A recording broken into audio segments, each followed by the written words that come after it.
let's talk about Battlefield, I guess. I'm not gonna talk about Battlefield too much, just because I want to leave this for Battlefield 1 podcast. But EA had a earnings call, I guess, and they talked about, you know, their games. They talked about what's coming, what are the results of their financials and so on, blah blah blah. You know how earnings calls are. They're like really corporate, really another word, fluffy, sugar coated and so on and blah blah blah. But the most important thing is that they mentioned about the next Battlefield game, and all they mentions basically is that it's a reimagination of Battlefield as a truly connected ecosystem. So that's the quote he said. What's his name? I forgot. I don't see it in my notes. I should have made a note who said that. But anyway, EA executive. He said that the next Battlefield is a reimagination of Battlefield as a truly connected ecosystem. Back in the day, quotes like these, we try to analyze the quote and try to come up with ideas what the hell that's supposed to mean, and sometimes we go right, sometimes we get it right, we got it wrong. But as I got older, and after many Battlefield releases later, this quote means jack shit. Absolutely jack shit. So when people hear, like, you see news accounts or whatever telling you about the next game is X, you know, a love letter to Battlefield players and so on, all that kind of stuff, and I'm just thinking, you know, or a hedge of schedule memes, you know, all that kind of stuff. This means nothing. And of course people say, why you have to reimagine Battlefield? Just make a good Battlefield game. You know what Battlefield is. Problem is, I already mentioned this many times before, and I still stand by this. Because every Battlefield game is so different from each other. Even though we have some core DNA, the core pillars of what makes Battlefield games are so different from each other. Battlefield 1 is so different from Battlefield 4. Battlefield 1 is different from Battlefield 5. And Battlefield 5 is so different from 2042. And 2042 is so different from Battlefield 4 or any other modern Battlefield modern shooter. It's just like, they're so different from each other. Everyone has their own idea what makes a Battlefield game a Battlefield game. You know, what makes Battlefield great. Everyone has their own ideas what makes Battlefield their own Battlefield. So every time a DICE has to make a Battlefield game, or anyone else, it doesn't matter, we don't know what Battlefield... Like, I get, you don't want to be the same shit over and over again, you know. But at the same time, because you're a big publisher, you know, you're a big studio, you're one of the best studios in the world, presumably one of the best studios in the world, you kind of need to make something that resonates with the mainstream gamers, you know. You can't... They're not making Battlefield games just for the core audience. No, you just like Call of Duty, you make games for the mainstream. Because these are big games, and mainstream audience or mainstream gamers are the ones that make these games big and good. So, I don't know, it's just... This quote, to me, if I really try to explain this quote, is basically, it's gonna be a brand new it's gonna be a brand new Battlefield game. We'll have some unique ideas for sure, and as a truly connected ecosystem. I think they mean by that is they looked at Call of Duty, what Call of Duty is doing, or what Call of Duty been doing for the last 3-4 years. They looked at Call of Duty and they realized, you know what, we need to do the same thing. So there's a reason why a different studio is working on a single player, like Ridgeline Studio is making a Battlefield campaign for the next game, DICE is making a multiplayer game, and DICE LA, what they call now, Ripple Effect is making some sort of third mode for the game, whatever that mode is, a battle royale or a competitive 5-on-5 mode, or whatever that may be. Thing is, they all different experiences, and they will work the way I imagine Modern Warfare 2.19 worked back in the day. So when you launch the game, you see 3 tabs. You have your single player, you have your multiplayer, and you have your third mode. And it could be a co-op experience. That also could be true. Oh, go away, plane, please. My God, that is one loud plane. it's just so that's what I think that's what's gonna be. So Warzone 1, it's gonna be like Warzone 1. You know, we have 3 different experiences, and that's what they mean by connected ecosystem. So everything you unlock in the multiplayer can be used in the Battle Royale mode or 5-on-5 mode or co-op mode, whatever it may be. So everything's gonna be connected. By completing the single player, you're gonna unlock some gun, you're gonna unlock some skin, or whatever the case may be. I think that's how they're gonna. I think that's how the next game is gonna work, and that's what they mean by connected ecosystem.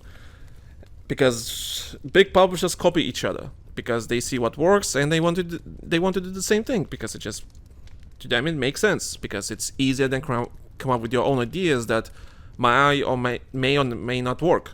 They notice that the Warzone system works, the Call of Duty system works, people resonate with that, so they want to do the same thing in Battlefield so people feel like a home. You know, they're still fighting for the same player base, you know, of course not everyone, like, but a big chunk of mainstream people will play Battlefield, Call of Duty, whichever the game is better. You know, it just depends what they offer. So, I don't know, it's just, who cares? Just make a good Battlefield game. I agree with everyone else that said, like, with all the other content creators and so on. I agree. Just make a good Battlefield game. Don't make it too complicated. Add some ideas, but make it, you know, reasonable. Speaking of Battlefield, again, I'm not gonna talk too much about it. Season 6 got delayed for 6 weeks, I think. So a month and a half. And people are not happy because during those 6 weeks they're gonna be rerunning the old mid-season events, so people can earn. So if you haven't played those mid-season events for season 1, season 2, season 3, and season 4, and season 5, if people did not have the chance to play those modes and earn the cosmetics that were available in those modes, they will be able to do that now. And after that, we'll have our season 6. And people are really not happy because there was a game development update video. You know, development update? Yeah, development update. That's what it's called. And people are not happy because they hyped this shit, because DICE and EA hyped this shit up. They were expecting some important information for the next season, so on. They did show maybe 5 seconds, maybe 3 seconds of the new map in a 2-minute long video, and and the whole video was basically nothing. You know, 2 minutes long video, a game development update. That video announced nothing interesting, nothing important. Like, the only thing is that, oh, the new season is delayed, and during that time we'll have reruns of the old seasons, which is fine. But I don't understand why they kind of hyped it up as a really important thing. And I'm going to leave this for the Battlefield 1 podcast because I want to talk about this in more depth. But the way I see how DICE and EA are doing their marketing for this game, or how they do their PR, is horrendous. Horrendous, questionable, and at most insulting. And unironically, I know it's a horrible thing to say, but whoever's handling their PR, whoever's deciding how to deliver the news to the player base about anything, it's pretty insulting, and I don't think that person should be at their job. I really think that person should be fired, because the way that, assuming that's only one person that decides what goes out to the public, assuming that's only one person or a group of people, they're doing a horrible job. I'm sorry. Since Battlefield 2042 was announced, all the PR has been shit. And the big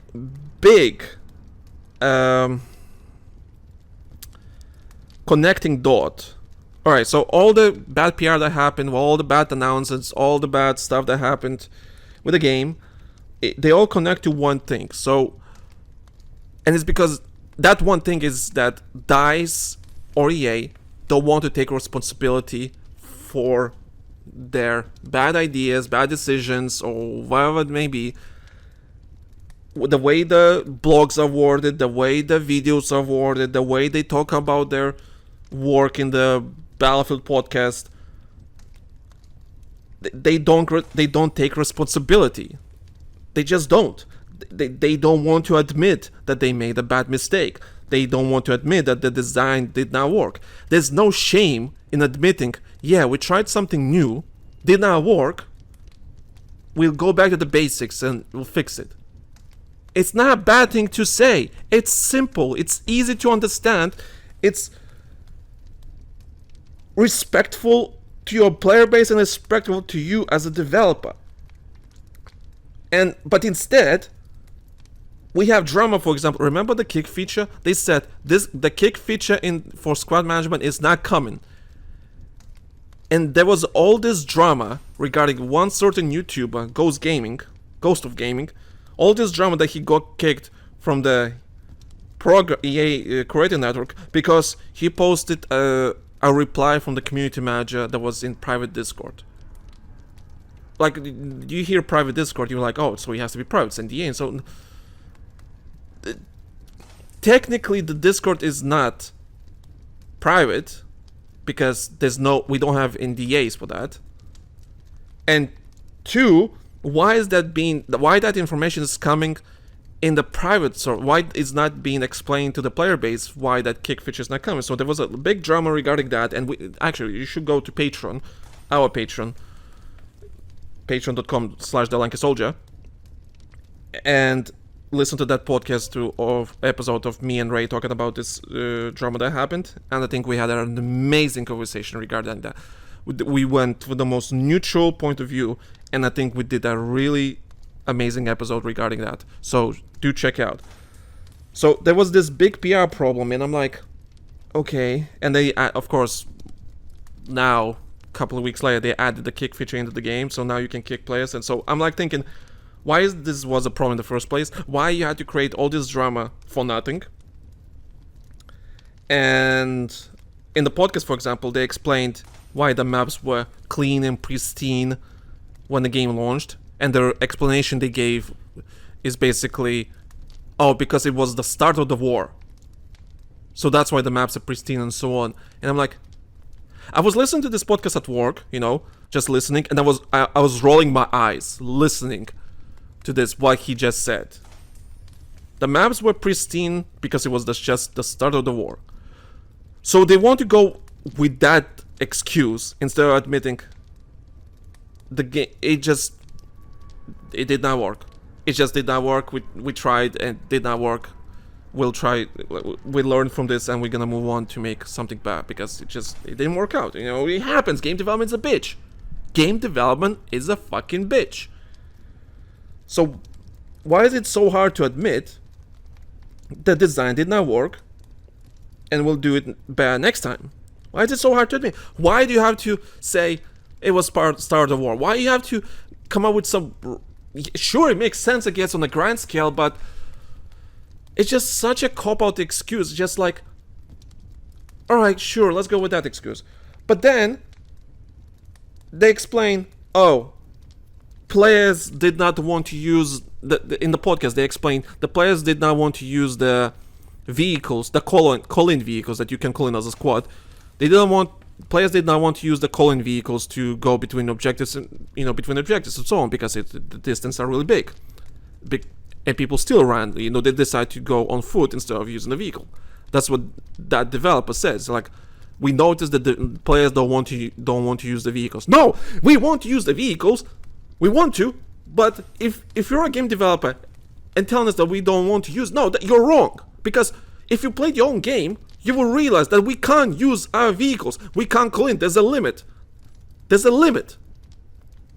If you load in a fucking game right now, and you just try to call in a vehicle like, I don't know, mid-game, you can't.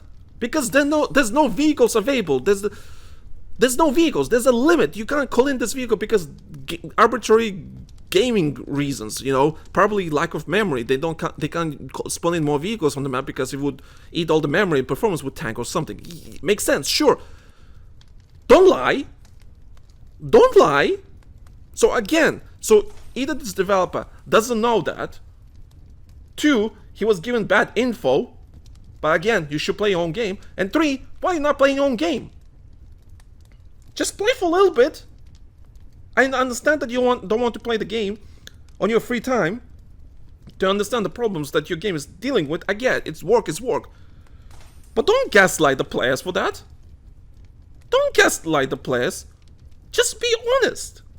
Be fucking honest with yourself. Be honest with us. We're not dumb. And I don't understand why.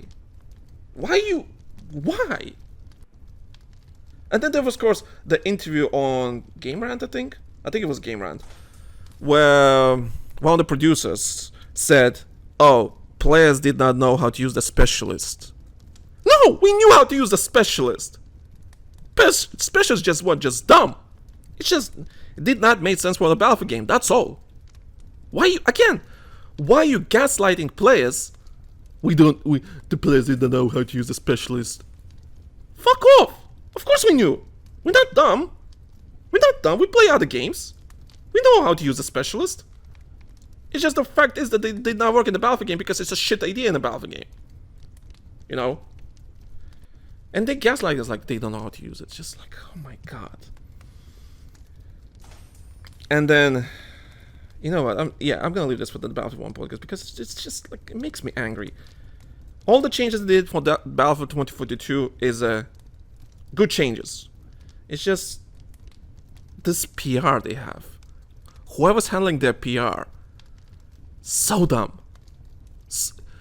Like, what the fuck? And I have so many more stories that I can tell. Again, talk to them on patreon.com/TheLankySoldier. It's just, it makes me angry. It makes me sad. Like, I don't understand why it has to be like that. Why? It's not like they're gonna lose money or whatever. They lose their jobs because someone said a bad thing. No, just be honest.